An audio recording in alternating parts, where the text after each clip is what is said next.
아유, 더운데 멀지는 모르겠지만 아무튼 멀리까지 오시느냐고 수고 많으셨습니다. 텔레비를 안 나가려고 너무나도 기를 썼는데 요즘은 인터뷰 했다 하면 다 동영상으로 떠서 지금 아무 소용이 없는 것 같아요. 이것도 중계가 된다 그래서 지금 되게 떨리고 갑자기 머리가 캄캄해지면서 아무 말도 떠오르지가 않네요. 도가니 다 읽으셨어요? 예, 고맙습니다. 아니, 지승호 씨가 인터뷰를 하면서 무슨 홈쇼핑처럼 무슨 위로 3부작이란 말을 꺼낸 다음부터 갑자기 이상한 닉네임이 붙어서 이번에도 도가니 읽으시고, 이게 좀 뒤로 와서 얘기해도 돼요? 아유, 안 들릴까봐. 괜찮아요? 이 정도면? 예. 이번에도 여러분들이, 아니, 왜 희망은 어디 있어요? 위로는 어디 있어요? 이런 말을 되게 많이 하셔서 제가 좀 약간 난감했습니다. 사실 희망은 각자 찾아가는 거지. 제가 꼭 여러분들한테 드려야 될 의무는 없는 건데, 참, 소설 이렇게 열심히 썼으면 됐지라는 생각도 좀 들었어요. 예.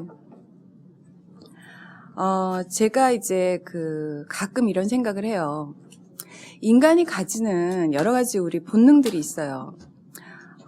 그 중에서 이제 우리 아름다움에 대한 본능이 있죠. 이왕이면 내가 뭔가를 골라야 될 때 좀 예쁘고 곱고 이런 걸 이렇게 골라야 돼. 그러니까 그게 뭐든 이런 본능들이 있고 또 그 다음에 이렇게 친구들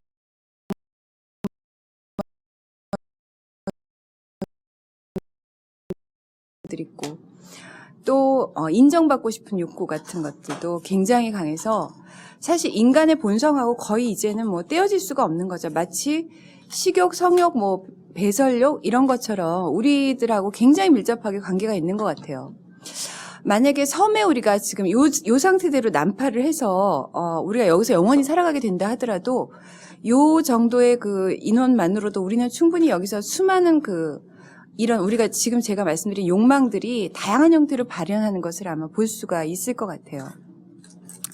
그런데 이제 그중에서 이런 욕망들이 왜 인간에게 이렇게 생겨났는가를 생각해 보면 우선 아름다움에 대한 욕망 같은 경우 보면 저 같은 경우 이제 인간의 외모에 대해서 이렇게 크게 신경 쓰는 사람이 아니라고 늘 자부해 왔는데 제가 이제 우리들의 행복한 시간 때문에 이제 배우 강동원 씨를 만나게 될 일이 있었어요.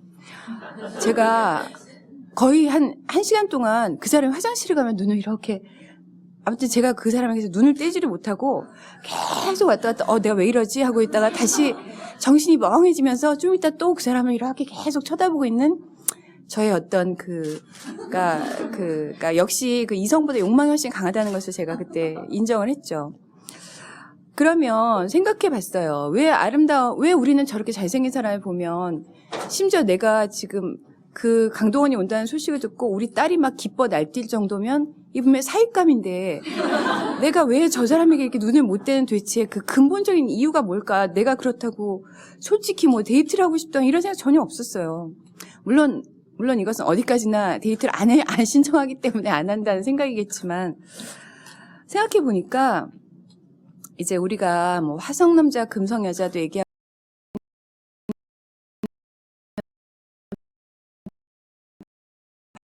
방향으로 진화해 됐던 얘기를 많이 하잖아요. 그래서 남자의 어떤 특징, 여자의 특징 얘기할 때 주로 이제 구석기 예를 들어서 얘기를 하죠. 어떤 학자들 같은 경우는 우리가 말하자면 원숭이에서 이렇게 호모사피엔스가 갈라져 나와서 나중에 이제 지금 소위 말해서 이런 식으로 완전히 문명화된 세계를 12시간으로 나눠봤을 때 문명화된 세계는 1분도 되지 않는다는 얘기를 해요. 그만큼 그 전의 세계들이 우리의 많은 것들을 지배하고 있다고 생각하면 아름다움에 대한 욕망도 결국 생명을 부지하고 인류가 종족을 보존하기 위한 방법의 하나였다는 생각이 이제 들었고 또 나중에 책을 읽어보니까 많은 사람들이 동의하는 바였죠. 말하자면 사과를 따러 갈 때 양쪽의 균형이 균일하고 반짝반짝하고 빨간색이 진하고 동그랗게 생긴, 그러니까 소위 말해서 우리가 지금 예쁘다고 생각하는 사과의 그 개념 자체가 건강한 사과라는 거죠. 지금은 그런 사과가 오히려 나쁜 사과죠. 지금 이제 약을 많이 친 사과고 지금 이제 쭈그린 사과가 사실 좋은 사과인데 말하자면 그런 것을 따먹었을 때 훨씬 병에 걸릴 확률도 적고 그리고 건강해졌던 그것이 오랫동안 잠재돼서 우리의 눈을 즐겁게 해주고 우리가 그것을 봤을 때 눈이 확 뜨이는 경험을 하게 됐다는 거죠. 그러니까 처음부터 그런 사과가 예쁘다고 생각해서 걔를 따먹은 것이 아니라 그런 사과를 먹는 것이 여러 가지로 봐서 생존과 건강과 목숨과 그다음에 종족의 보존에 유리했기 때문에 그런 아름다운 사과를 따먹게 되고 그것을 우리가 아름다움이라는 것으로 인식하게 된 거죠. 사람에 대해서도 마찬가지였을 것 같아요.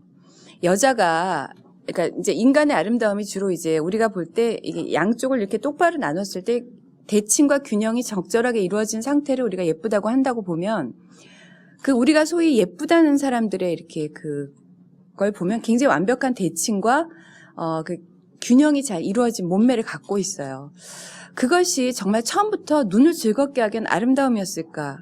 아닐지도 모르죠.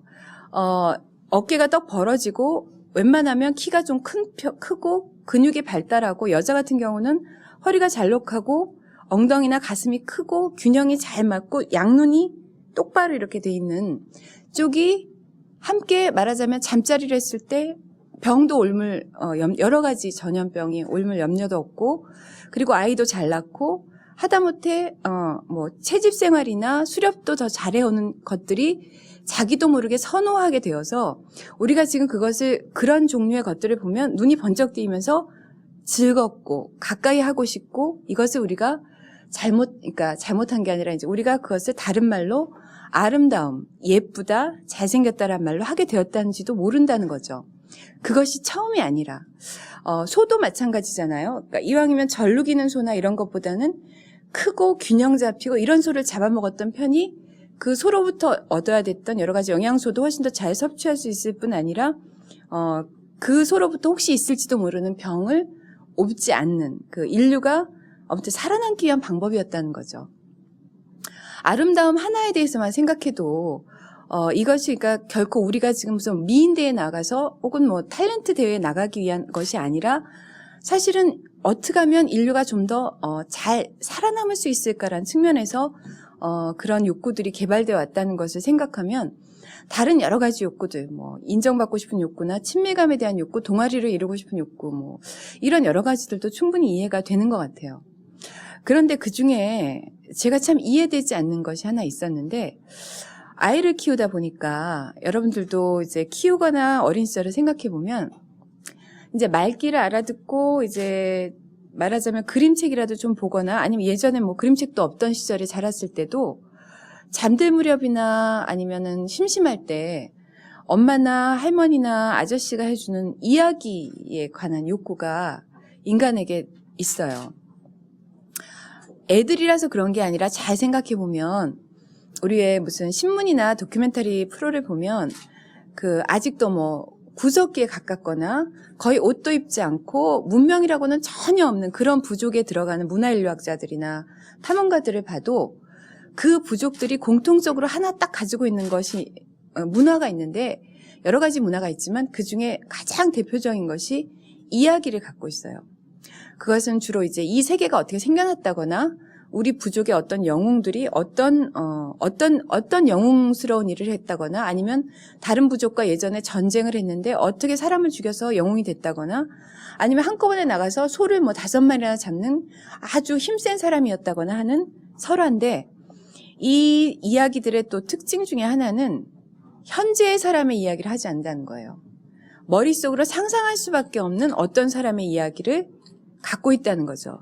여러분들 이런 이야기가 전혀 없는 인간의 부족은 제가 알기로는 없어요. 그러면 도대체 아직 신석기도 채 되지 못하고 금속도 쓰지 못할지도 모르는 이 사람들이 이야기가 도대체 무슨 소용이 있다고 이야기를 개발해서 이렇게 전승하고 가지고 있었을까?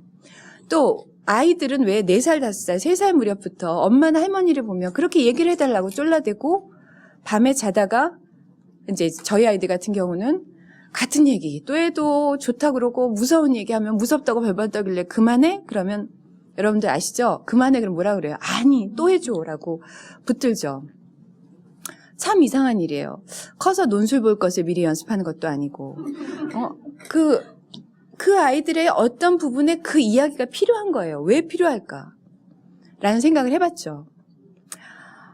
제가 지금 작가로 데뷔한 지 22년째인데 항상 80년도부터 제가 데뷔하던 때가 이제 80년대니까 저를 괴롭혔던 문제가 문학이 과연 무엇을 할 수 있을까? 여러분들 이번 도가니 리뷰에도 많이 써놓으셨던데 도대체 이 시대에 내가 할 수 있는 일이 무엇이 있을까라는 것. 또 더군다나 저는 직업을 작가로 가지고 문학이 대체 무엇을 할 수 있을까라는 고민을 굉장히 많이 해왔기 때문에 제가 아이들이 원하는 그 이야기, 부족들이 가지고 있는 그 이야기가 도대체 왜 인류가 그것을 버리지 않고 간직해 왔을까? 그것은 단지 재미의 문제는 아니었을 것 같아요.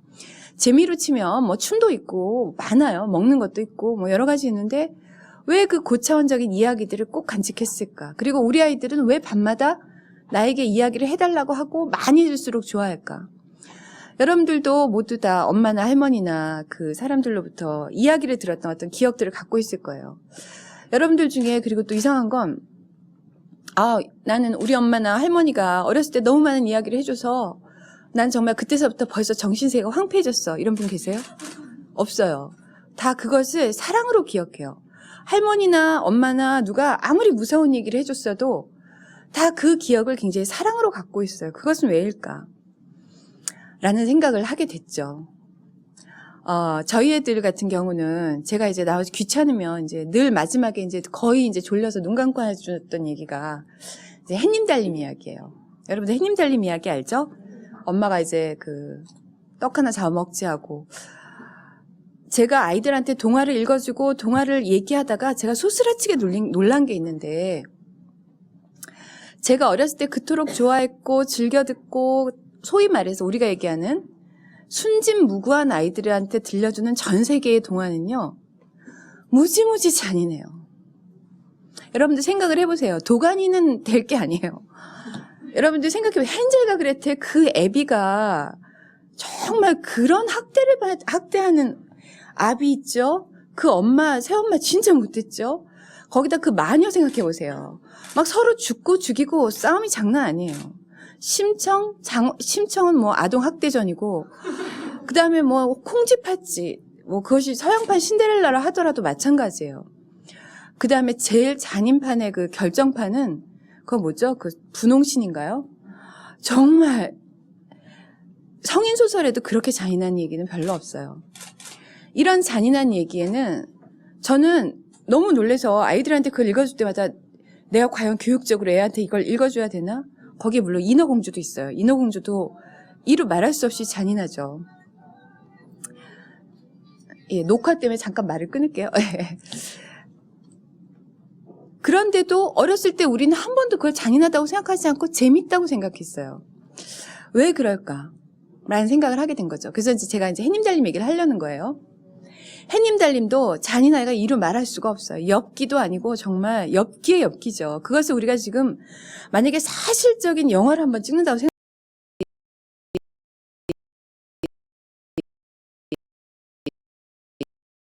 적인 동화라고 생각하는데 어쨌든 제가 그 이야기를 아이들한테 해준 이유는 그 엽기 때문도 아니고 결국 너희도 엄마가 돌아오지 않으면 이렇게 불쌍한 처지가 된다는 것을 강조하기 위해서 제가 자주 해준 거죠.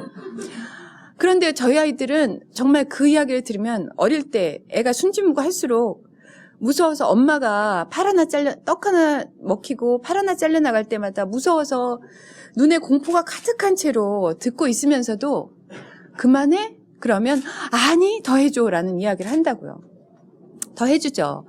그 다음에 엄마가 이제 나중에 뭐 몸통만 남잖아요. 이토록 잔인한 이야기는 정말 있을 수가 없을 거예요. 근데도 몸통만 남고 떼굴떼굴 굴러서 또 도망가잖아요. 그리고 또 호랑이가 또 잡아먹잖아요. 그리고 이제 호랑이가 드디어 이제 이 호랑이는 처음부터 그냥 제 생각에는 처음부터 엄마를 먹고 디저트로 떡을 먹으면 훨씬 나았을 텐데 왜 그런지 모르겠지만 어쨌든 또 이제 배가 안 차서 애를 또 잡아먹으러 오잖아요.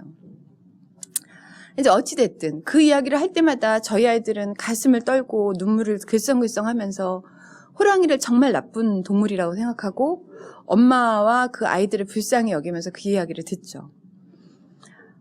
그리고 제가 이제 나중에 끝나고 물어요.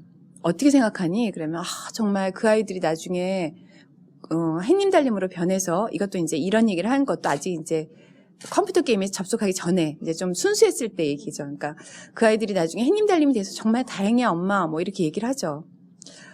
아니 도대체 엄마가 떡을 팔러 나간 적도 없고 호랑이나 에버랜드 외에는 본 적이 없는 애들이 왜 저 아이들이 햇님 달림 되고 저렇게 구원받아서 다행이라고 생각할까? 도대체 얘하고 그 남매하고 무슨 상관인데 이 이야기를 들을 때마다 우리 아이는 눈물을 글썽글썽하고 호랑이를 미워할까라는 생각을 하게 된 거죠. 여러분들도 눈치를 채셨지만 바로 감정이입이죠. 공감. 그 사람의 입장이 돼서 그것을 체험해 보는 것이 인류에게 필요했다는 이야기예요. 그것이 인류가 정말로 인간답게 살기 위한 둘째고 인류가 말하자면 지구상에서 다른 동물들과 경쟁해서 살아남는데 그 이야기가 굉장히 유효했기 때문에 신석기도 도달하지 못한 그 원시 부족조차들도 이야기들을 붙들고 있었던 거예요. 자, 다시 생각해 봅시다. 원시 시대로 돌아가서 수렵을 나갔어요. 그날따라 비바람이 몰아치고 멧돼지떼들이 너무나 흉폭하게 굴어서 그리고 리더가 잘못해서 막 도망치고 싸우다가 내 친구가 쓰러졌어요. 그러니까 쓰러져서 여기 멧돼지에게 여기에 받쳐서 쓰러졌다고 생각을 해봐요. 생각해보면 내가 살 확률은 혼자 도망가는 게 훨씬 더 높아요. 그죠? 왜냐하면 비바람도 몰아치기 때 내 체온도 언제 떨어질지 모르고 나도 이제 언제 기력이 쇠해질지 몰라요. 얘를 끌고 가기에는 나는 너무나도 내 생존은 내가 혼자 도망가는 게 훨씬 더 높아요. 근데 인류는 왜 공감이라는 심퍼티라는 그것을 연습해서 이 쓰러진 사람을 데려가게 만들었을까요? 신기한 건 이 쓰러진 사람을 데려가는 공감도가 높은 종족들이 훨씬 더 많이 생존했다는 거예요. 이상하죠? 개인의 생존율로 보면 혼자 도망가는 게 생존율이 높은데 전체 집단이 인류의 종으로 보면 이 쓰러진 사람을 데리고 간 종들이 훨씬 살아남아서 그 후예가 바로 우리라는 거죠. 제가 예전에 이대 최재천 교수님한테 한번 이런 말을 여쭤본 적이 있어요. 희생적인 유전자가 그 종에 이롭지가 않을 거 아니냐. 개인적으로 보면 이 사람의 입장과 이 사람의 유전자의 입장에서 보면 만약에 내가 지나가는데 저기 전철에서 어떤 장애인이 떨어졌다. 내가 쟤를 구하면 난 죽을지도 모르는데 이런 유전자가 별로 필요하지 않지 않냐라는데 최재천 교수님은 아니라는 거예요. 유전자는 개체를 생각하지 않고 종을 더 먼저 생각하는 그런 특질을 가졌기 때문에 희생적인 유전자도 이렇게 누군가를 구하고 하는 유전자도 훨씬 더 종이 더 선호한다는 거죠. 이것이 종의 보존과 발전에 전혀 위협되는 유전자가 아니라는 거예요. 놀라운 사실이죠. 어쨌든 모든 인류가 간직한 그 이야기의 효능은 바로 이 심퍼시 공감에 있었다는 생각을 제가 하게 됐어요. 그래서 제가 다시 생각해 본 거죠. 어린아이들이, 전 세계의 어린아이들이 좋아하는 그 이야기라는 것은 결국 이 공감을 인류가 강화시키고 교육시키기 위한 교육수단이었다는 것이고 이 교육수단이 점점 구체적인 모습을 드러낸 것이 예전에 그 이야기, 민담, 여러분들 어떤 형태로든 발전된 문화들은 다 그런 이야기와 극들을 갖고 있죠. 그리고 이제 그것들이 나중에 이제 극시, 그 다음에, 여러 가지 전설들, 그리고 소설, 영화까지 이제 탄생을 하게 된 거죠. 여기까지가 이제 우리의 그 어떤 공감에 대한 교육이었다는 거예요. 생각해 봅니다. 저는 개인적으로 정치를 굉장히 중요하게 생각하는 사람이에요. 왜냐하면 정치가 제 세금, 우리 밥상, 우리 아이들의 미래, 제 노후, 정말 제 국민연금을 돌려받을 수 있는가 없는가까지 다 결정할 거예요. 장난이 아니라 정말요. 그렇기 때문에 정치를 굉장히 중요하게 생각해요. 중요하게 생각하는 거하고 제가 하고 싶다는 전혀 다른 얘기예요. 예, 실은 정치에 관해서는 사실 전혀 적성도 안 맞을 뿐 아니라 그러고 싶은 생각은 100억쯤을 주면 그때서부터 생각을 시작할 거예요, 아마. 예, 그런데, 그게 두 가지 있어요. 하나는 청룡열차 타는 거하고 그거하고 번지점프 3개는 100억을 준 시점부터 고민을 아마 시작할 거고. 예, 아무튼 그런데 생각해봐요. 그 다음에 또 저를 또 좌우할 수 있는 사람이 많아요. 의사. 내가 어떤 의사를 만나냐에 따라서 오진도 할 수 있고 내가 엉뚱한 수술을 할 수도 있고 내가 정말 살아날 수도 있어요. 의사 너무너무 중요한 사람이에요. 또 검사 있죠. 검사도 중요한 사람이에요. 제가 오늘 한 강연을 가지고 저를 기소할 수도 있는 사람들이에요. 굉장히 중요한 집단이에요. 또 판사 중요하죠. 여러분들 뭐 더 이상 설명하지 않아도 되고 교수, 교사 뭐 이런 사람들이 사실은 사회에 굉장히 중추적인 역할을 해서 여러분들을 걱정하는 게 아니라 저 자신의 행복과 불행을 굉장히 심하게 결정한 사람들이에요. 그런데 말이죠. 제가 우리 아이들을 이렇게 보면 교육 과정에서 이 공감을 시켜줄 수 있는 능력이 떨어지면 떨어질수록 제가 지금 아까 열거한 직업에 접근할 확률이 높아요. 여러분들 무슨 얘기인지 아시죠? 영화, 연극, 소설, 이야기 이런 것들을 싫어하고 소위 쿨한 얘기에 접근할수록 지금 말한 이 사자 저에게 큰 영향력을 주는 판사, 검사, 변호사, 뭐 의사 뭐 이런 사람들이 될 확률이 굉장히 높아지는 교육을 우리는 지금 그런 사회에 살고 있어요. 가끔 이제 제가 이런 제가 지금 영향력을 준다고 말씀드리는 이 사람들을 만나면 그 사람들이 이제 반갑게 저를 맞으면서 아우 공지영 씨 하면서 우리 마누라하고 우리 딸이 공지영 씨를 얼마나 좋아하는지 몰라요. 저는 죄송하게 공지영 씨 소설을 하나도 안 읽어봤어요. 이러면서 아유 저는 소설 같은 거는 좀 여자들이나 있는 거라고 생각해서 저는 이제 주로 철학책이나 경제학 책을 읽습니다. 하하하 이렇게 꼭 웃으세요. 저는 사실 소름이 막 좀 끼쳐요. 왜냐하면 아까 제가 말씀드렸잖아요. 이 사람들은 나의 행복과 불행, 우리 아이들의 행복과 불행을 현실적으로 굉장히 많이 좌지우지할 수 있는 능력을 가진 사람들인데 이 사람들이 나는 소설 같은 걸 읽지 않는다라고 이렇게 소설가 앞에서 자신 있게 이야기할 정도면 이건 굉장히 소름이 많이 끼치는 상황이 되는 거죠. 자, 제가 요새 가끔 얘기합니다만 여러분들 얼마 전에 그 위구르 자치구인 신장 지역에서 그 중국에서 그 발포를 해서 많이 다친 얘기를 들었을 거예요. 여러분들 솔직히 말해보세요. 가슴이 미어졌어요? 별로 가슴 미어진 사람 없어요. 전 살짝 좀 미어졌어요. 저는 예전에 상해 갔을 때 신장 위구르 자치구 빌딩이 있는데 거기에 누가 저녁 식사를 초대해서 갔더니 신장 위구르 자치구의 특산 음식인 낙타 족발을 내놓고 거기서 그 위구르 여인들이 춤을 췄는데 굉장히 예뻤어요. 그래서 저는 그나마 여러분 낙타 족발 어떨 것 같아요? 맛이? 맛있어요. 돼지 족발보다 기름이 좀 없고 커요. 네, 맛있어요. 언제 한번 드셔보세요. 가격도 이렇게 안 비싸요.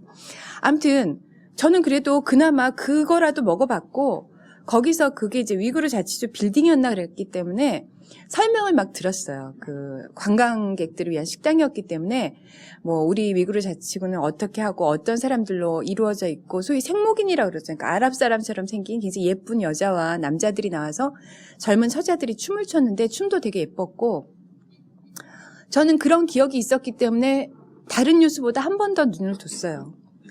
제가 그나마 낙타족발이라도 먹어봤기 때문에. 그렇지만 사실 여러분들 이번 도가니에 쓰인 인화원에서 뭐 직접 그렇게 총에 맞아 죽은 사람은 없지만 여러분들 이게 훨씬 더 가슴 아프잖아요. 왜냐하면 아까도 말씀드렸지만 여러분들은 그 아이들이 우리 곁에서 우리말을 쓰고 우리랑 얼굴이 똑같이 생겼다는 걸 너무나도 금방 알기 때문에 가슴이 아픈 거죠. 자, 팔레스타인 또 생각해봐요. 솔직히 이스라엘 사람들 얼마나 진짜 그 못되게 그 장벽을 짓고 그 아이들 유엔 나중에 그 적십자에까지 폭격을 한 뉴스를 우리 전 세계와 함께 봤잖아요. 저도 개인적으로 너무 가슴이 아팠어요. 하지만 그때 저는 이 소설을 취재하고 있었는데 이 소설 아이들이 훨씬 더 가슴이 아팠어요. 왜냐하면 내가 가서 만났고 이 아이들의 눈망울을 봤고 이 아이들이 그 항상하게 말랐던 그것을 봤기 때문에 훨씬 더 가슴이 아팠어요. 그때 제가 생각했죠. 알지 않으면 절대로 사랑할 수 없고 사랑하지 않으면 정말 비인간적인 정책이나 이런 거 외에는 나올 수가 없어요. 여러분들 제가 그 우리들 행복한 시간 취재 때문에 취재하러 갔던 사형수들 할 수 없이 지금 한 6년째 계속 만나고 있는데 할 수 없단 말은 제가 정이 들어갔고 제가 못 떠나게 있어서 제가 6년째 만나고 있는데 지금은 완전히 바뀐 사람들이지만 우리나라가 12년 정도째 지금 사형 집행을 하지 않고 있기 때문에 사형 선고가 잘 그렇게 다른 나라에 비해서 좀 무겁게, 그러니까 잘 내려지지 않아요. 그러니까 굉장히 신중한 편이에요. 그래서 제가 만난 사형수들은 이미 사형 선고가 잘 안 내려졌던 시절에 만났던 사람들이기 때문에 최소 4명 이상, 최소 잔인하게 죽인 사람들이에요. 근데 이제 이 사람들이 10년 정도 이제 여러 가지 사정을 겪으면서 이렇게 저랑 이야기를 하고, 또 제가 유영철이나 강호순은 아직 못 봤습니다만 그 정남규 그 서남부 연쇄살인 사건 이런 사람들의 자료와 또 이렇게 그 공판 기록도 제가 보고 공판장에 가보기도 했죠. 여러분들 그 살인자들의 특징이요. 그리고 사이코패스라는 우리 유명한 그 요즘 유행하는 그 말의 특징이, 사이코패스들의 특징이 여러분들 한마디로 뭔지 아세요? 사이코패스들의 특징은 잔인함이 아니에요. 잔인함도 굉장히 큰 감각이기 때문에 이걸 여러 번 할 수가 없대요. 잔인함은. 이것도 굉장히 큰 자극이기 때문에. 예, 사이코패스들의 가장 큰 특징은 무감각이에요. 무감각하기 때문에 얼마든지 잔인하게 계속 죽일 수가 있는 거예요. 또 하나, 사이코패스들의 그 특징 중에 하나가 사람의 표정을 잘 구분을 못해요. 여러분들 왜 그거 아시죠? 인체 언어에서 이렇게 표정, 이제 우리가 이제 페이스 랭귀지를 하잖아요. 그래서 이렇게 하면 여러분들 금방 제가 놀라는 표정이구나. 말하지 않아도 소리 없이도 알 수 있어요. 이렇게 사랑스러운 눈길로 쳐다본다? 너무 무섭다. 이런 표정들과 이제 주민등록 사진 찍을 때처럼 이렇게 하는 표정하고 금방 구분이 되잖아요. 보통 사람들 보고 이게 무슨 표정입니까? 네, 화났군요. 이 사람 무슨 표정이죠? 예, 가만히 있군요. 이건 무슨 표정이죠? 예, 놀라고 있군요. 이건 무슨 표정이죠? 가만히 있군요. 하는데 사이코패스들이 딱 하나 구별 못하는 표정이 있어요. 공포의 표정이에요. 공포의 표정과 주민등록 사진을 구별하지 못해요. 그것은 또 일부의 의견에 의하면 여기 전두엽이 파괴됐는데, 이건 이제 설이 많기 때문에 정확한 의견이 아닐지도 몰라요. 제가 들은, 취재한 분에게 제가 들은 정신과 의사님에게 제가 들은 건데, 여러 가지 설들이 있지만 이제 제가 들었던 설 중에 하나는 전두엽이 파괴됐다는 얘기를 해요. 전두엽에 제가 그거 잊어먹었어요. 무슨 신경이 있다는데, 그것이 여기에서 공감할 수 있는 능력이 나온대요. 근데 이것이 파괴되면 남의 아픔에 대해서 전혀 공감할 수 없는 거예요. 여러분들, 제가 어렸을 때는, 봉순연이를 혹시 읽어보셨으면 아시겠지만, 제가 살던 집에 그 동네가 상당히 희한해서, 이렇게 한쪽 줄에는 한옥줄이 있고, 한쪽 줄에는 거의 판자촌이 있었어요. 제가 지냈던 애는, 아버지가 안 계시고 엄마가 아현시장에서 노점을 하던 그런 사람이었는데 그 집 형제 6이 단칸방에 살았어요. 저는 그 집에 참 자주 놀러 갔었는데 물론 이제 어른이 낮에 없기도 했지만 참 좋았던 건 그 집이 제가 이제 가난이라는 것도 사실 잘 의식을 못했었지만 지금 생각해봐도 그 가난한 와중에도 그 어머니나 식구들이 참 품위가 있었던 것 같아요. 그러니까 우리가 흔히 빈민촌에서 들을 수 있는 그런 욕설이라든가 이런 거 전혀 없었어요. 그리고 또 우리 윗집에는 그러니까 2층 집도 있었고 그 당시에 자가용을 타고 다니던 집도 있었는데 그 집에서는 소문이 아버지가 맨날 나가서 그러니까 시내에 다른 여자를 두고 들어오지 않는다더라고. 아버지가 가끔 오는 날이면 집에서 깨빡치는 소리가 나고, 여러분들 어렸을 때 많이 들은 소리 있죠? 왜 깨빡치고 막 그릇 깨지고 엄마 울고 부는 소리 이렇게 들리고. 이 아이들 모두 같은 골목에서 놀고 같은 학교 다녔어요. 그래서 컸을 때도 생각할 수 있어요. 가난이라는 것이 꼭 어떤 건지 우리는 편견 가지고 규정하지 않아요. 또 그래서 예를 들면 상대적으로 가난하지 않았던 제가 봤던 가난한 가정은 가난함에도 불구하고 품격 있는 집안일 수 있었던 거예요.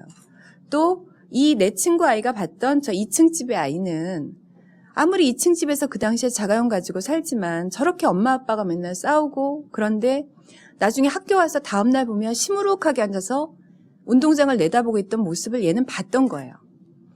그렇기 때문에 우리는 서로서로 말하자면 말하지 않아도 서로의 삶을 이해할 수가 있었어요. 우리 때까지만 해도 60년대, 70년대 아마 그때 출생들 까지만 해도. 그런데 지금은 여러분들 아시지만 어디 사세요? 하면 일단 구로 연봉 최저 이렇게 딱 나오죠. 그 다음에 무슨 동 하면 이제 그 다음에 연봉이 쫙 좁혀지기 시작해요. 이제 나중에 신도시에 가면 단지까지 나오면 이제 완전 이제 견적 나와요.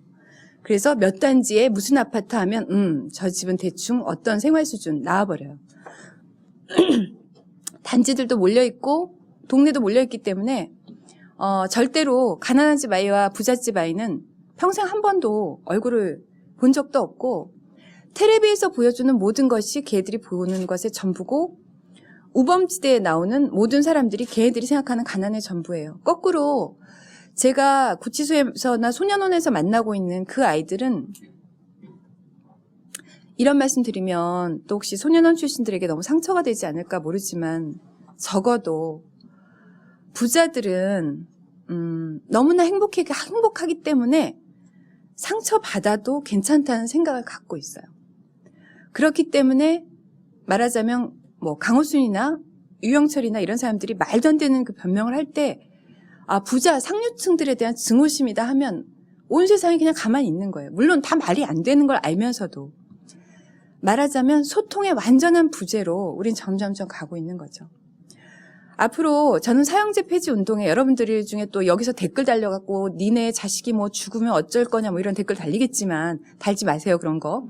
예, 달리겠지만 전 사형제 폐지 운동 계속 할 거고 지금도 하고 있지만 솔직히 사이코패스와 이유 없는 연쇄 살인마들은 계속 나올 거예요. 왜냐하면 우리 사회가 점점 글로 가고 있기 때문에 절대로 남에게 예를 들면 돈이 많다고 해서 모두가 행복하지 않다는 것을 이해하는 사람 너무 적어요. 거꾸로 가난한 집에서도 품격이 있다는 걸 이제 아무도 믿으려고 하지 않아요. 그냥 자기만이 온통 불행하고 이런 사회. 왜냐하면 남의 불행에 우리가 깊이 공감해 본 적이 없어서 그래요. 자, 제가 너무나 장황하게 막 구석기 갔다가 막 사형수 갔다가 한 가지 말을 하려고 했던 거예요. 아까 제가 이 시대에 정말 우리 삶에 내 삶에 너무나 영향을 미치는 그분들 제가 묻고 싶어요. 여러분들에게 어린 시절부터 지금까지 정말 여러분을 울게 한 주인공 이름 5명만 될 수 있습니까? 그게 뭐든. 영화라도 좋고 연극이라도 좋고 하다못해 다큐멘터리 어떤 주인공도 좋고 5명만 될 수 있습니까? 글쎄요.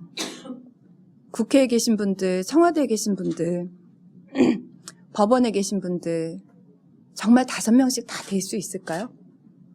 나를 울게 만든 사람들, 어린 시절이라도 나를 정말 잠 못 자고 너무 가슴 아프게 만들었던 그 사람 이름을 5명씩 정말 될 수 있을까요? 전 그렇다면, 적어도 그렇다면 우리나라가 정말 좋은 나라가 될 것 같아요.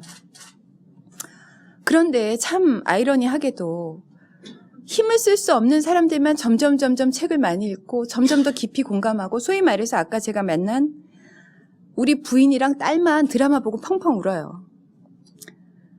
이것이 바로 가장 큰 문제예요. 하지만 저는 워낙 낙관적인 사람이라서 이렇다고 해서 모든 절망이 있는 것은 아니에요. 여러분들도 계시고 제가 알기로는 연대 의대 같은 경우는 바로 이런 점들을 미리 걱정한 몇몇 분들의 해안으로 이미 연대 의대 같은 경우에 문학이 그러니까 예과 필수 전공으로 그러니까 필수 교양으로 자리 잡고 있는 걸로 제가 알고 있어요.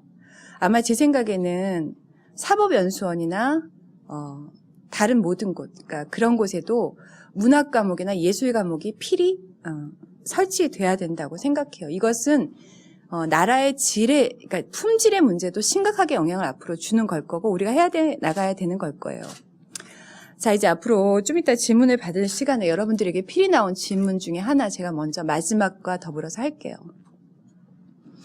저희 아들이 예전에 가끔 물어요. 엄마, 천사랑 악마가 싸우면 누가 이겨? 거의 엄마 우리 중에 누가 이뻐랑 제일 같은 수준의 질문인데 저는 이렇게 어느 날부터 예전에는 제가 이렇게 얘기했죠. 야, 그거야. 착한 사람이 이기지. 언제든지 착하게 살면 다 이기게 돼 있어라는 거짓말을 어느 순간부터 못하겠더라고요. 그래서 제가 어느 순간부터 대답을 했죠. 천사와 악마가 싸우면 힘센 놈이 이겨. 그러면 막내가 물어요. 누가 더 힘이 센데? 그러면 제가 대답하죠. 네가 먹이를 많이 주는 놈이 힘이 세지. 이게 굉장히 현명한 대답 같죠? 그렇게 생각을 하고 있었어요. 이번에 도가니를 연재하면서 깜짝 놀랐어요. 저는 이제 아까 여기까지 아까 생각한 아는 만큼 사랑하게 되고 걱정하게 되고 같이 아파하게 되니까 어쨌든 내가 이 아이들의 이 현실, 이 정말 그 당시 촛불 집회에 완전히 묻혀서 그토록 몇 년 동안이나 그 대책위 사람들이 정말 이 세상에 정말 안 해본 짓 없이 말하자면 거리를 미친 사람들처럼 몇 년 동안을 그렇게 하고 다녀도 저조차도 몰랐던 그 진실을 내가 소설을 통해서라도 밝혀주고 싶다라는 생각에서 생각한 이 진실이 너무나도 놀라운 결과를 가져오는 것을 제가 봤죠.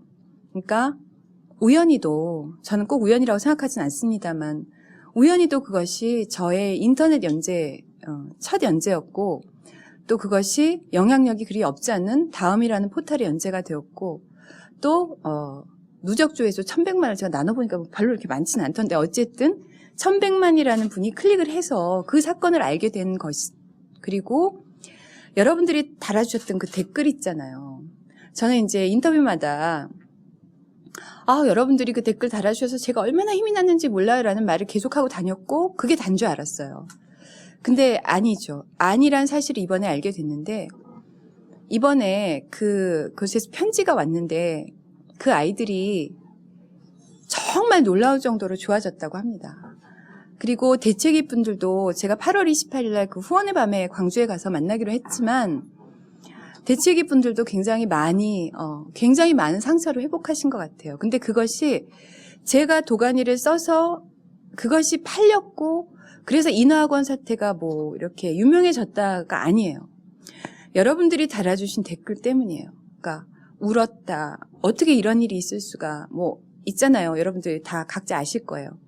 그것들이 이 아이들에게 우리가 결코 혼자가 아니었구나. 그리고 우리가 이해받지 못하는 사람들이 아니고 그러니까 정말 말할 수 없는 그 치유를 그러니까 그 댓글 달아주신 분들이 하신 거예요. 그래서 심지어 그 말썽 부리고 힘들었던 아이들이 이번에 무슨 체육대회인가 어디 나가 상도 받아왔다고 굉장히 기뻐하시더라고요.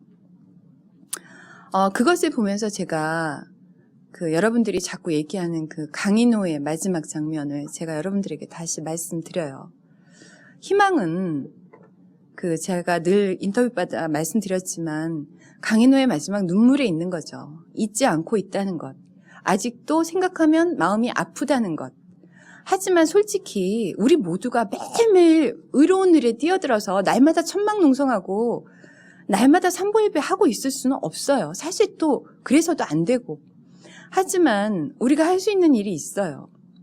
여러분들이 다음에서 제 소설을 했을 때 댓글 달아주셨던 그것들. 너희가 결코 혼자가 아니라고 말해주는 그 작은 그 조회수가 이렇게 기적을 일으킬 줄은 사실은 저도 몰랐어요. 하지만 저는 분명히 다음에 어떤 비전이 인터넷의 무언가를 통해서 올 거라고 생각을 했었는데 물론 이것이 완전한 비전인지는 아직 모르겠지만 여러분들이 어쨌든 그 매일매일 틀어놓고 있는 그 인터넷의 바닷속에서 의로운 기사를 봤을 때 조그만 댓글 하나 달아주시는 것 그리고 정말 불의의 기사를 봤을 때 여러분들이 똑똑히 지켜보고 있다는 걸 한 번만 작은 글씨라도 써주시는 것이 결국 우리들이 할 수 있는 희망이고 어떻게 보면 그것이 희망이라는 생각이 들었습니다. 그래서 제가 도가니를 쓰면서 여러분들과 소통하는 그런 기쁨도 얻었고 했지만 정말로 여러분들과 또 그 사람들이 보이지 않는 속에서 소통했고 어떻게 생각하면 말이죠. 그날 판결이 만약에 정말 그런 일이 안 일어나서 1심에서 형량이 나왔던 대로 만약에 현실이 말이에요. 1심에서 형량이 나왔던 대로 징역 5년 때렸으면 그 순간 너무너무 기뻤겠죠. 정의는 승리했고 맞아요. 그랬으면 더 좋았겠죠. 하지만 꼭 그런 승리가 아니었지만 오히려 그리고 이 아이들은 다시 학원으로 돌아갔고 여러분들이 자기네들을 어떻게 아파하는지에 대해서 한 번도 생각해 보지 않고 자기네들은 또 장애인이고 여전히 고립돼 있었다고 생각하고 지냈을지도 몰라요. 하지만 재판에 졌고 너무나 슬퍼서 하고 있는데 제가 마침 내려갔고 저에게 정말 무슨 동아줄이라도 내려온 듯이 저에게 모든 이야기를 해줬고 그것이 마침 또 포탈에 연재가 됐고 여러분들이 그 수많은 댓글 속에서 같이 눈물을 흘려주셨고 이 아이들이 엄청나게 많은 치유를 겪은 것을 보고 글쎄 정말 서유진의 편지대로 정말 승리가 무엇인지 라는 생각을 좀 하게 됐어요. 그리고 앞으로도 역사는 제가 인간에 대한 예의라는 제 그 첫 데뷔 작품집 속에 썼습니다만은 여러분 많이 읽으셨을 거예요. 그 다이너마이트를 폭파하기 위해서 그러니까 댐을 폭파하기 위해서 그 말하자면 특사들이 파견이 돼서 다이너마이트를 설치하고 펑 하고 이제 터지죠. 그리고 이제 죽었다고 생각하고 쓰러졌다 깨어나요. 근데 안 죽은 거예요. 그때 이제 상관이 뒤통수를 탁 치면서 이제 영화니까 뒤통수를 탁 치면서 얘기하죠. 야 임마 다이너마이트 몇 개로 무슨 댐이 무너지냐. 댐은 이 우리가 만들어낸 균열 사이로 스며든 물이 무너뜨리는 거야. 나가. 이렇게 해서 막 도망치는 장면이 마지막이었는데 그 영화 제목을 아직도 모르겠어요. 중학교 때 흑백 TV로 봤던 주말의 명화였는데 제가 그것을 아직까지 써먹게 될 줄은 몰랐지만 예, 역사는 인간은 정의는 승리는 꼭 단순하지 않은 것 같아요. 그래서 여러분들이 우리 80년대를 겪은 저로서는 그렇게 급하게 실망할 필요도 없고 또 그렇게 뭐 굳이 낙관만 하고 있을 필요도 없고 끝까지 말하자면 맑은 눈을 뜨고 지켜보고 있어야 되는 거죠. 그리고 우리들이 할 수 있는 작은 실천, 그러니까 아까 말씀드린 클릭 한번 그리고 여러 가지 의미의 댓글 한번 달아주는 것이 우리의 희망이고 아마 도가니가 온몸으로 저희에게 알려줬던 그런 희망이 아닌가라는 생각을 합니다. 예, 감사합니다.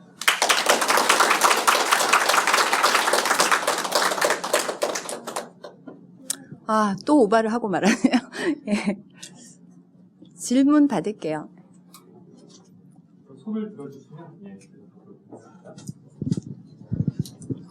네, 정말 강연 너무 잘 들었고요. 제가 우리들의 행복한 시간을 읽으면서 정말 너무나 많이 울었거든요. 그리고 도가니는 저 다음에 연재하실 때 전혀 보도 듣도 못하고 결국 출간하신 다음에 읽게 되었습니다. 근데 도가니 읽을 때는 단순히 마음이 아픈 게 아니라 너무나 화가 나더라고요. 이게 어떻게 정말 진실일까? 아니, 소설인데 반쯤은 또 픽션이 아닐까? 그런 생각도 들었거든요. 그 소설에서 어느 정도가 진짜고 또 어느 부분은 또 지어진 것인지 또 궁금했습니다. 예, 그 사건 자체, 그러니까 모든 내용, 그 잔인함, 덮어진 과정 이런 것은 다 사실이고요. 나오는 모든 인물은 제가 창조해낸 인물들이에요. 그러니까 제가 사건만 놓고 이 사건을 잘 설명하기 위해서 인물들을 만들어냈죠. 그 인물들을 가장 설명해 줄 수 있는. 그러니까 실제 사건은 7명의 교사가 법정에 섰고요. 피해자 학생들이 20명이 넘었죠. 예. 근데 이제 제가 그것을 사실 여러분들 그럼 또 이름 외우기도 힘들어요, 소설에서는. 그러니까 제가 그것의 핵심적인 부분만 추려서 사실 그리고 또 다 비슷비슷한 성폭행, 성추행이기 때문에 또 굳이 계속할 필요도 없고 그래서 제가 핵심적인 사건을 압축하고 추리고 해서 했죠. 만약에 제가 상상력만으로 그런 사건을 만들어내렸다면 못 만들어냈을 것 같아요. 그럴 수가 없으니까요. 그러니까 상상을 초월하는 것이니까 그렇게 했고 나머지 인물들은 제가 다 가상의 인물들을 만들어낸 겁니다. 예. 다른 분? 네.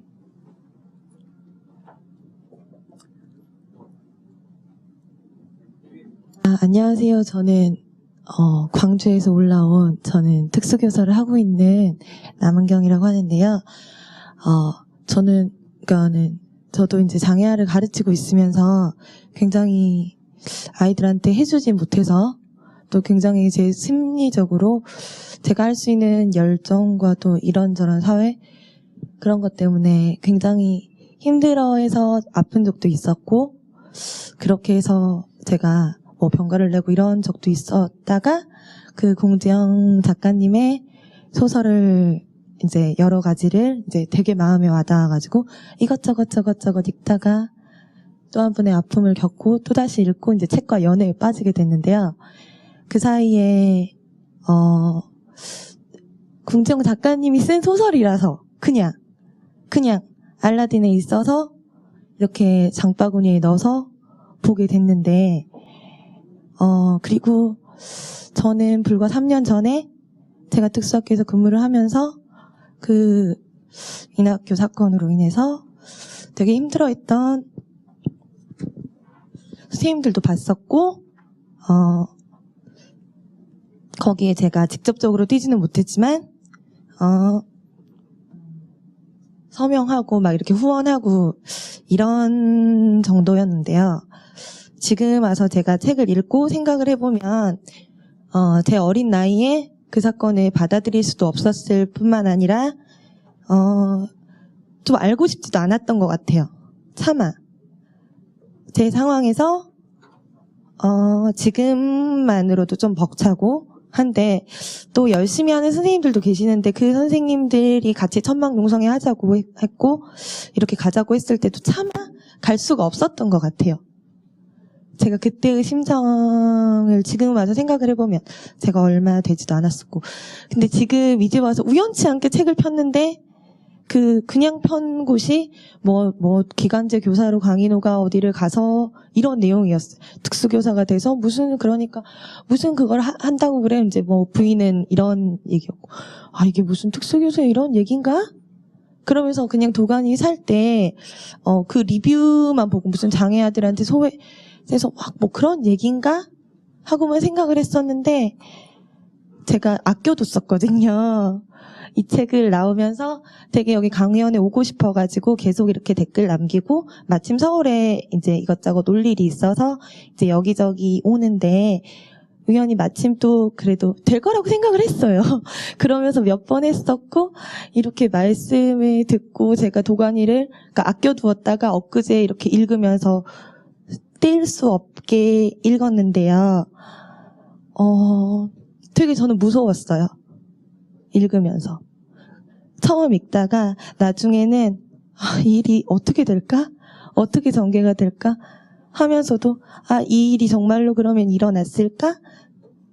그러면 그때 그러니까 저는 대강의 상황으로는 그 친구들이 이제 다 전학하고 해서 이제 공립학교로 이렇게 나머지 친구들은 전학하고 또 뭐 그룹홈에서 살고 있다는 거는 이제 알고 그걸 후원하고 이랬었는데 그 비하인드 스토리는 그러니까 솔직히 알고 싶어도 물어볼 수는 없었어요.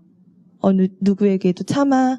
근데 이렇게 정말 작가님이 대단하다고 느끼신 게 이 용기, 이 표현, 그 또 상상력으로 이걸 다 해서 썼다는 게 또 제가 또 공감을 잘하고 이런 성격으로는 정말 놀랐고 그걸 표현하시는 거 자체에 너무 감사드렸고 마지막 결론이 이렇게 난 거에 대해서 저는 오히려 대단하다고 생각했어요. 희망적으로 낸 게 아니라 이게 사실 있는 그대로 그렇게 내주시고 또 정말 결말을 잘 쓰셨다는 생각이 오히려 더 저희가 공감할 수 있고 왜냐면 현실적으로 저희는 어떻게 내가 살기 위해서 한편으로 정말 정의의 길은 알고 있지만 내 자식이 있고 내 부모가 있고 밥줄을 놓으면 안 되기 때문에 그런 면이 하고 싶어도 못하는 방금 말씀하셨더니 그런 부분이 충분히 있다고 생각을 하거든요.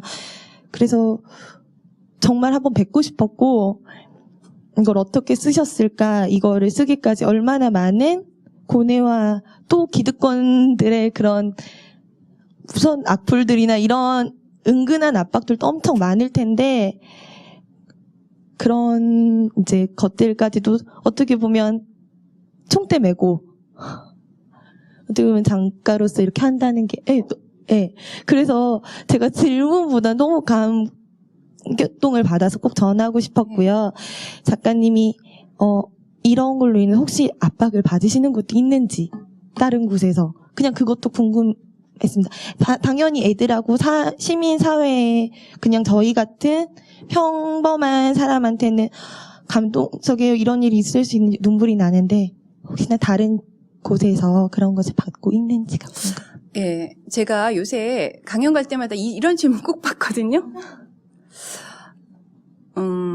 여러분들 참 많이 약해지신 것 같아요. 사실 이런 식의, 그러니까 말하자면 우리가 막 불안하고, 그러니까 인권이 점점 후퇴하는 시간이 지금 우리가 한 1년 반 정도밖에 안 됐는데, 여러분들 막 벌써 저의 안위를 걱정하고, 물론, 뭐, 그럴 수도 있겠죠. 근데 말이에요, 작가는 참 좋아요. 작가는 저기 선배 중에 화가 보니까 너무 불쌍해요. 우선 화가가 되려면 그림을 큰 걸 그려야지 잘 팔리는데, 생각해보세요, 여러분. 큰 그림을 걸어놓을 공간을 갖고 있는 사람이 부자겠어요? 가난하겠어요? 그래서 말하자면 무슨 노동자들이 막 거친 손 이런 거 그리니까 막 화낸대요. 이런 걸 어느 재벌 부인이 이런 걸 사갖고 가겠냐고, 막 꽃하고 나비 이런 거 그리는 게 제일 좋다고. 마찬가지예요. 클래식도 막 연주 잘해도 사실 굉장히 부자들이나 아주 일부 사람들이 들으러 많이 와요. 연극도 사실 후원 없이는 힘들고요. 무용도 마찬가지예요. 오직 소설만 너무 좋은 게, 이건희 씨가 아무리 제가 예뻐가지고 100만 부를 사줘도 별 소용이 없어요. 그러니까 그러지도 않겠지만 어쨌든 그러니까 여러분들 한 명 한 명한테 아부를 해야 돼요. 그러니까 소수의 사람에게 아부를 할 것인지 다수의 사람에게 아부를 할 것인지가 너무 금방 결정나는 것이 소설이에요. 그래서 저는 언제나 평범하고 웬만하면 이렇게 10,000원을 그러니까 함부로 쓸 수 있는 사람들 편에 서서, 그러니까 책이 주로 이제 10,000원 언저리에 있으니까 이제 그래서 10,000원 정도를 늘 쓰는 사람, 그러니까 한 100만 원을 막 쓰는 사람도 책을 잘 안 사고, 너무 10,000원도 못 쓰는 사람도 책을 안 사요. 그러니까 10,000원 정도를 그저 쓸 수 있는 사람들 편에 서서 언제나 살 수밖에 없는 운명이고요. 여러분들이 또 무슨 일이 있으면 지켜주시겠죠, 별로 겁 안 나요. 예. 예, 저기 뒤에.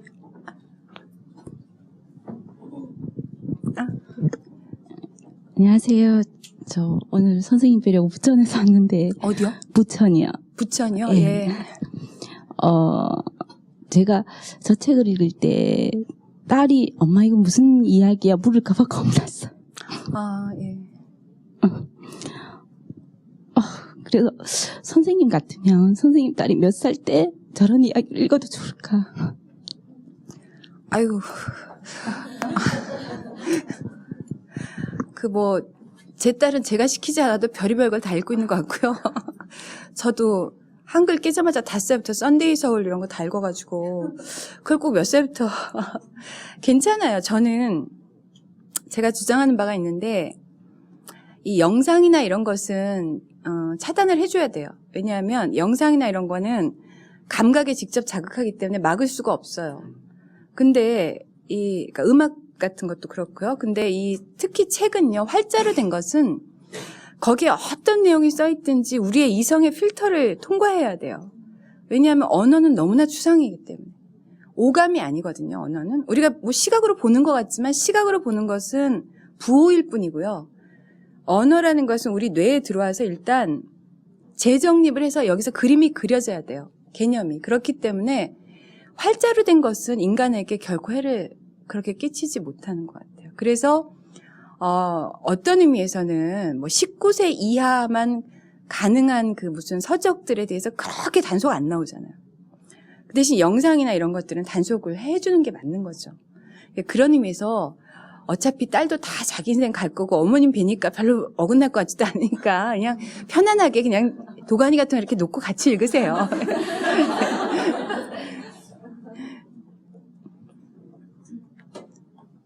예, 안녕하세요. 저는 장애여성 네트워크에서 일하는 박현희입니다.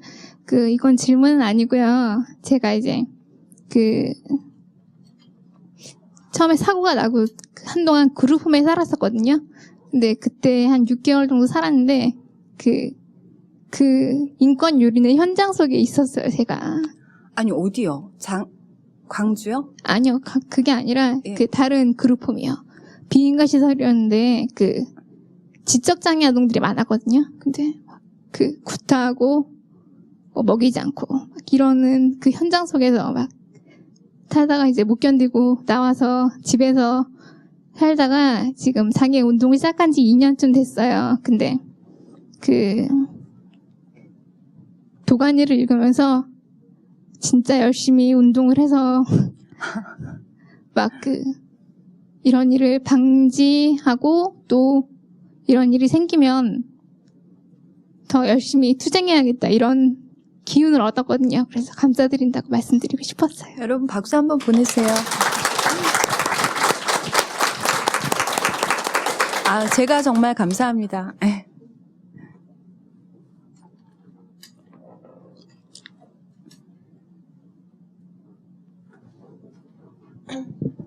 안녕하세요. 저는 경기도 구리시 인천고등학교 3학년에 재학 중인 학생입니다.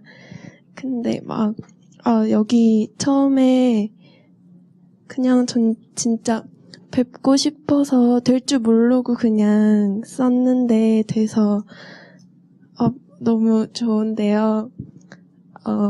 수능이 사실 106일 남았어요. 지금 막 손 꼽으면서 공부하는데 중학교 때부터 작가님 작품을 접하게 됐는데 사실 지금 진로를 선택해야 하는 시점에서 작가님을 뵙게 돼서 너무 좋아요. 왜냐하면 저도 글을 쓰고 싶어서 문예창작과에 가고 싶은데 아직 철이 없어서 그런 건진 모르겠고 막 그냥 작가로 해서 돈을 버는 걸 생각한다기보다는 그냥 문예창작과에 가서 더 많이 배우고 싶은 마음에 진학을 하고 싶은데 저는 선생님의 작품을 읽으면서 해야겠다는 생각을 했는데 선생님께서는 처음에 글을 쓰게 된 모티브나 계기가 뭔지 궁금합니다. 예. 글은 3학년 때부터 썼고요. 초등학교 3학년. 예. 작가가 되겠다고 결심한 것은 1987년 12월에 처음으로 잡혀가지고 용산서에 갔는데 저 빼고 다 혼방돼가지고 이 강당에 한 2배만한 여자 유치장에 혼자 앉아 있었어요. 그때 생각했죠. 내가 뭐 하고 싶은가. 그때까지 25이 넘도록 되고 싶은 게 없었거든. 한 번도 소설가가 되고 싶다는 생각은 해본 적이 없었고 막연하게 뭔가 글을 써서 먹고 사는 사람이 돼야 될 텐데 대학원 가서 사실은 시인 겸 교수하면 최고인데 그런 것과 점점 멀어지는 생활을 하고 있어서 이제 저도 나름대로 굉장히 갈등을 했어요. 요즘에 취업 준비생만큼 갈등했던 것 같아요. 근데 어쨌든 거기서 이제 막상 갇혀보니까 겨울이었는데 지금은 정말 좋아졌어요. 근데 그때는 정말 이렇게 이 정도 되니까 여자 유치장인데 이렇게 간방에 이렇게 요만한 칸막이 하나 있고 거기에 이렇게 변기 하나 있는데 거기 요만한 수도 하나 달린 게 전부예요, 시설에. 열흘쯤 되는 날 이제 먹는 것도 둘째고 이제 다 둘째, 이제 머리를 저기다 감을 것인가 말 것인가가 이제 최고의 관건이었죠. 그래서 그것도 전혀 난방도 안 되거든요. 12월 말쯤 됐는데. 그래서 망설이다가 변기를 깨끗이 닦고 거기다 머리를 감았죠.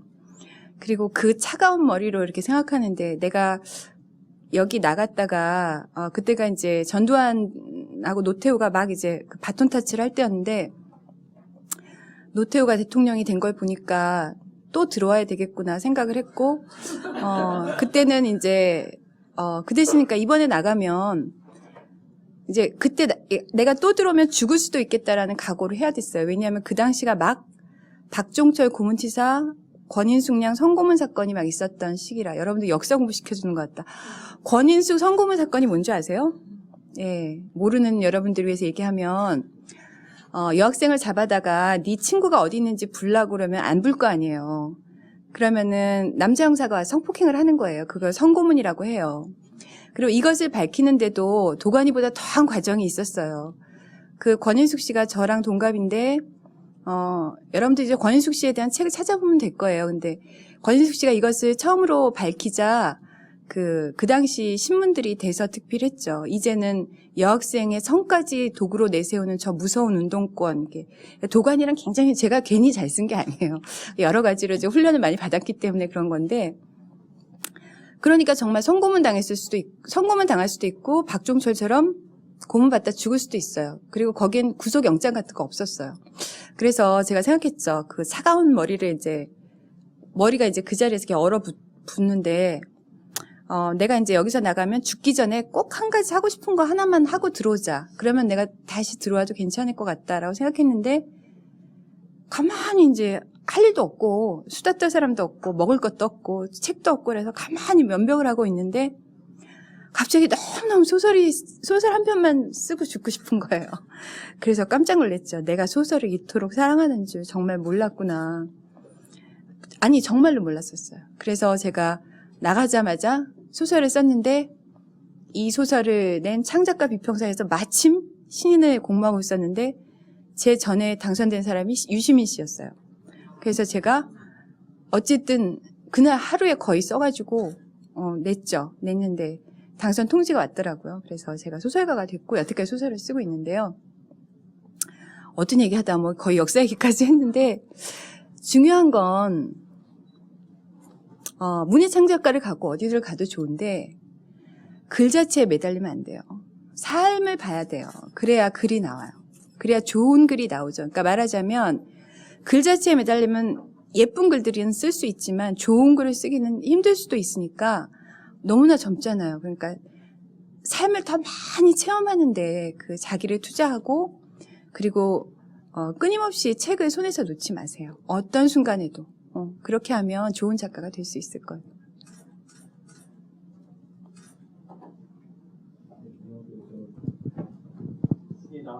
예, 전 지금 진짜 실제로 학교에서 일하는 교사인데요. 아까 선생님이 말씀하신 공감에 대한 얘기 정말 다시 저의 교직 생활을 되돌아보는 그런 계기가 됐고요.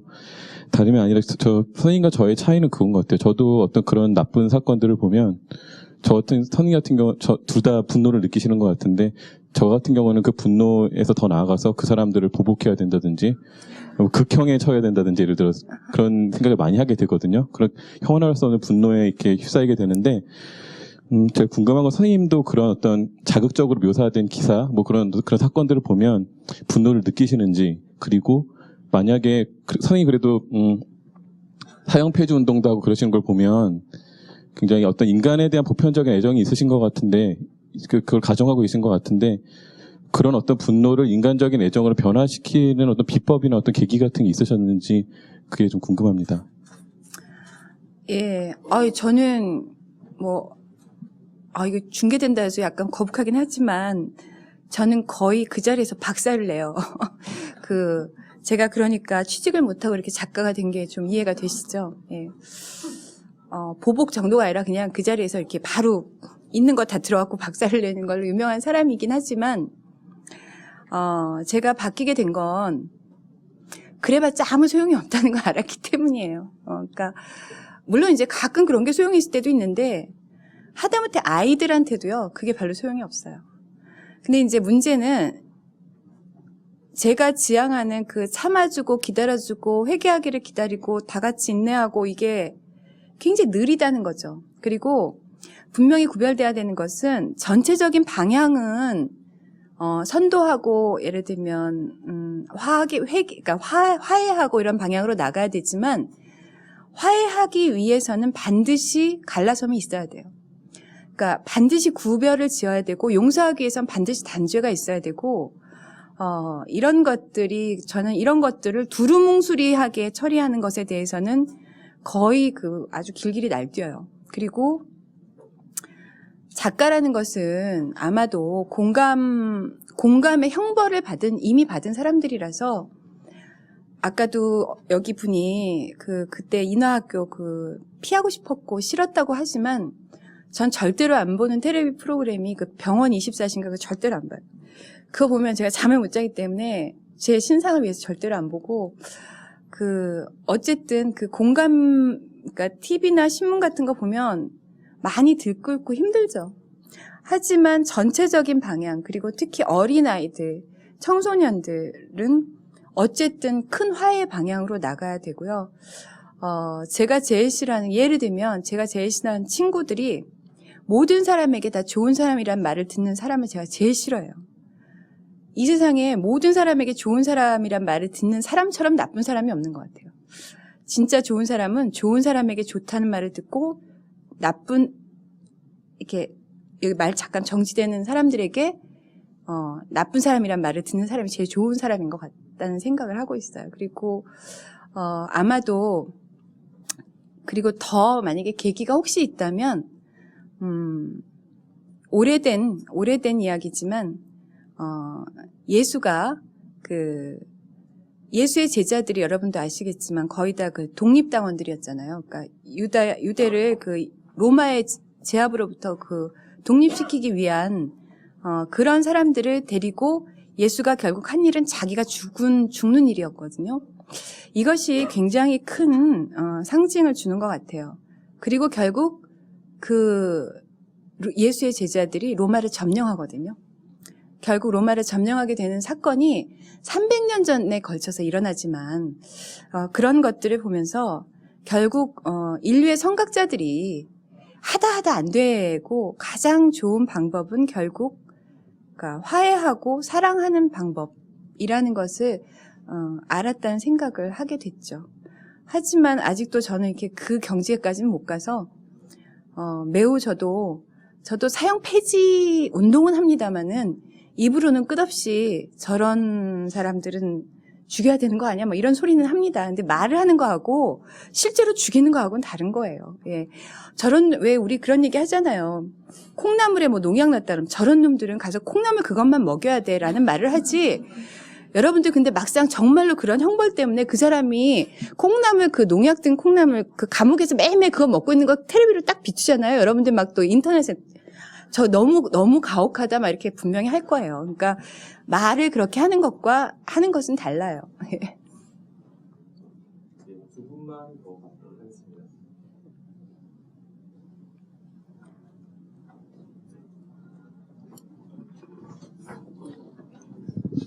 예. 저는 평소에 드라마나 영화를 보면서 되게 많이 우는 편인데요. 주변 친구들은 저한테 뭐라 그런 적이 많았는데 선생님께서는 그런 공감하는 능력이 필요하다고 말씀하셔서 많이 위로를 받았고, 또 선생님께서 아까 말씀하신 것 중에 우리나라에서 중요하신 분들이 5명 정도만 자기를 울린 사람을 기억한다면 좋은 나라가 될 거라고 말씀하셨잖아요. 그분들에게 그런 얘기를 듣기는 어려울 것 같고 네, 선생님은 과연 어떤 그런 선생님 삶에서 어떤 캐릭터들이나 그런 영화나 드라마 속에서 선생님을 울린 캐릭터들이 있다면 그것들에 대한 이야기를 듣고 싶습니다. 갑자기 나도 5명 못 되겠다. 함부로 할 질문이 아니구나. 그래도 집에 가서 써오라고 숙제를 줘야죠. 예, 저는 잘 울어요. 그리고 저도 예전에는 여러분과 똑같이 이렇게 우는 게 너무 창피했고 내가 감정이 너무 풍부한 게 너무 부끄러웠고 이랬는데 제가 어느 날부터 이렇게 생각하게 된 거고 몇 군데 책에 썼지만 아이들을 키우면서 참 많이 변했어요. 여러분들 아이들이 말이에요. 정말 아이만 아니면 정신병원에 다 넣어야 될 지경이에요. 애들 생각해 보세요. 막 울었다가 사탕 딱 보면 그러다 가다가 사탕을 입에 넣고 바로 장난감이 있으면 막 쫓아가서 놀다가 이쪽에서 형이 와가지고 다른 장난감을 삐용삐용 하면 쫓아가서 막 달라고 다시 울어요. 근데 그 아이를 보면서 우리가 저 아이는 거의 감정이 거의 불안하기 이런 말할 데가 없군 하면서 정신병원에 가야 된다고 생각하진 않잖아요. 굉장히 자연스럽다고 생각해요. 아이들이 이쁜 이유가요. 감정이 과잉이기 때문이래요. 오히려 감정이 없이 눈치를 딱딱 보고 표정을 감추는 아이를 보면 우리 굉장히 그 아이가 가엾어요. 아이들일수록 막 발산하는 애들이 예쁘거든요. 그게 뭐냐면 생명이 넘치는 것은 정말 그렇게 끊임없이 반응하게 돼 있는 것 같아요. 그런데 우리가 이제 필요도 있고 또 여러 가지 상황에 의해서 사실은 어떤 의미에서 생명력을 막 죽이고 있는 것 같아요. 그래서 감정을 표현하는 것을 굉장히 안 좋다고 생각하는 거죠. 그래서 저도 그 다음에 생명력이 넘칠수록 감정 표현이 많아진다는 것을 알게 되면서 저도 이제 굉장히 이제 우는 것에 대해서 전혀 이제 부끄러워하진 않고, 근데 저는 이제 특징이 울면은 코가 굉장히 많이 나와서 이 눈물보다 콧물의 양이 훨씬 많기 때문에 이게 좀 곤란하긴 하지만 저도 이제 우는 것을 굉장히 자랑스럽게 생각하고 웃는 것도 되게 많이 웃는 것도 되게 자랑스럽게 생각해요. 왜냐하면 야, 내가 이제 내일 모레 갱년기인데 이 나이에도 내가 이렇게 아직도 웃을 수 있고 울 수 있는 일이 남아있구나라는 게 되게 감사하고요. 이 감성을 안 놓치려고 해요. 그것은 소설가로서 상관없이 살아있는 나라는 사람을 만끽하고 싶어서 그런 측면이 있어요. 그리고 5명은 나중에 생각해서 올게요. 네. 마지막 한 분.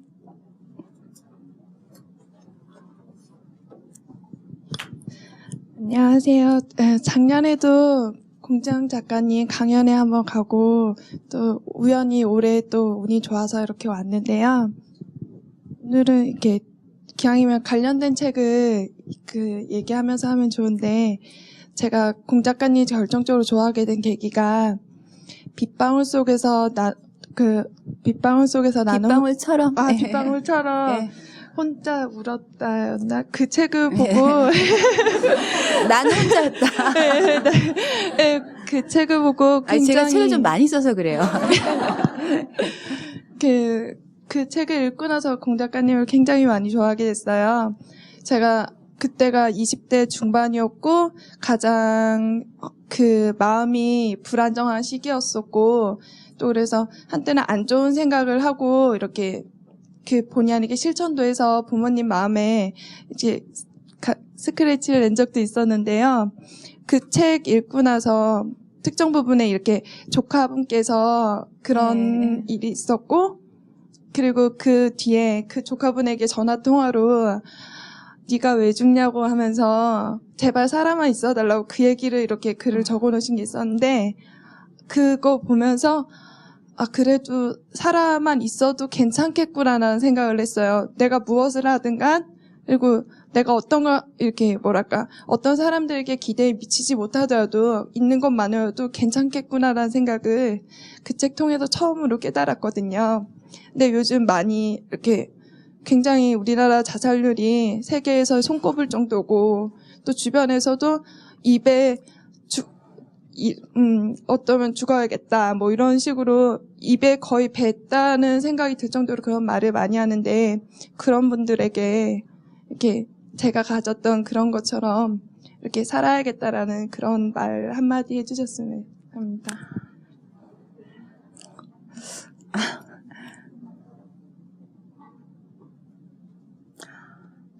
아니, 미리 말씀하신 것 같아요. 제가 어떻게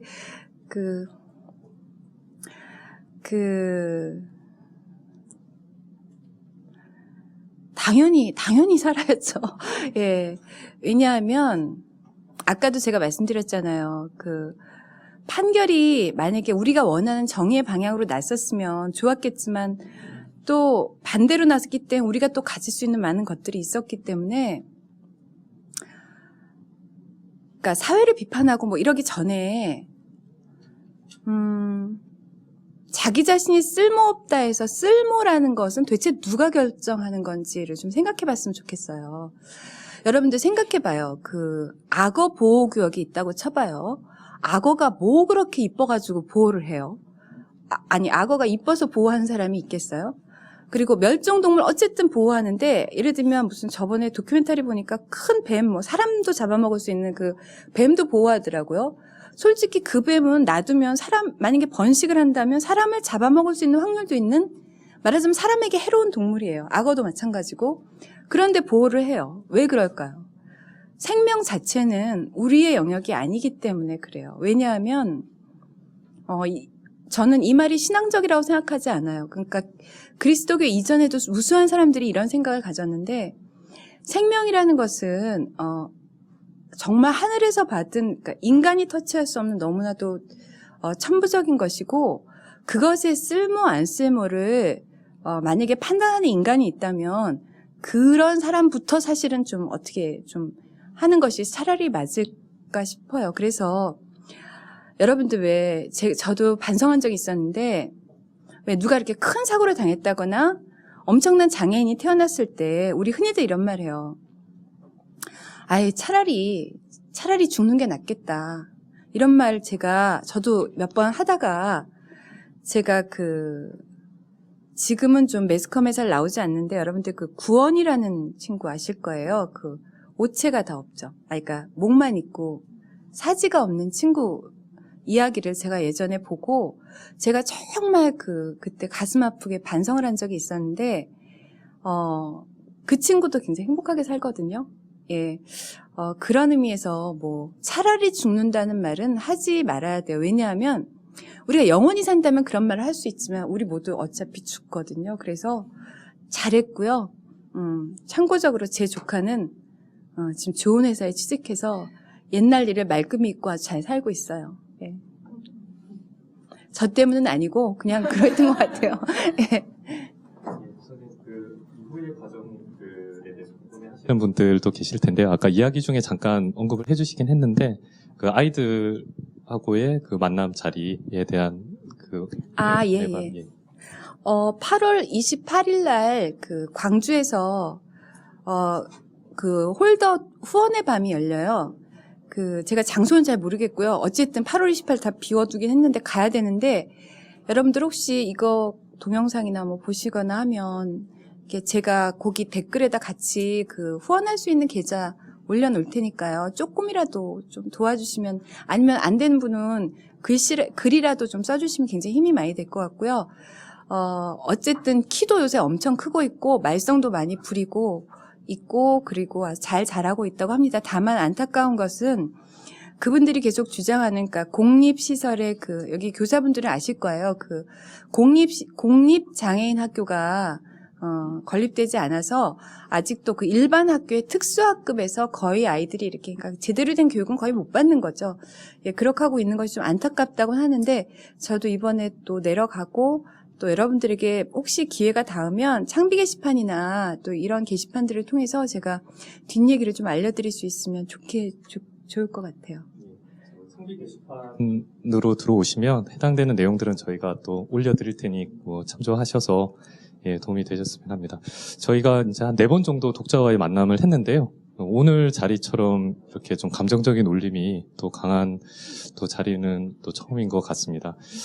하나의 작품이 어떻게 탄생하고 또 이렇게 사람들한테 회자되는 데 있어서의 이 소통과 공감이라는 부분들이 이렇게 좀 간절하게 느껴지는 시기가 또 지금이기 때문에 더 그런 것 같습니다. 장시간 동안 많이 더우셨을 텐데요. 그 자리 지켜주신 분들 감사드리고요. 좋은 이야기 나눠주신 공 작가님께 박수 부탁드리겠습니다. 여러분 감사합니다.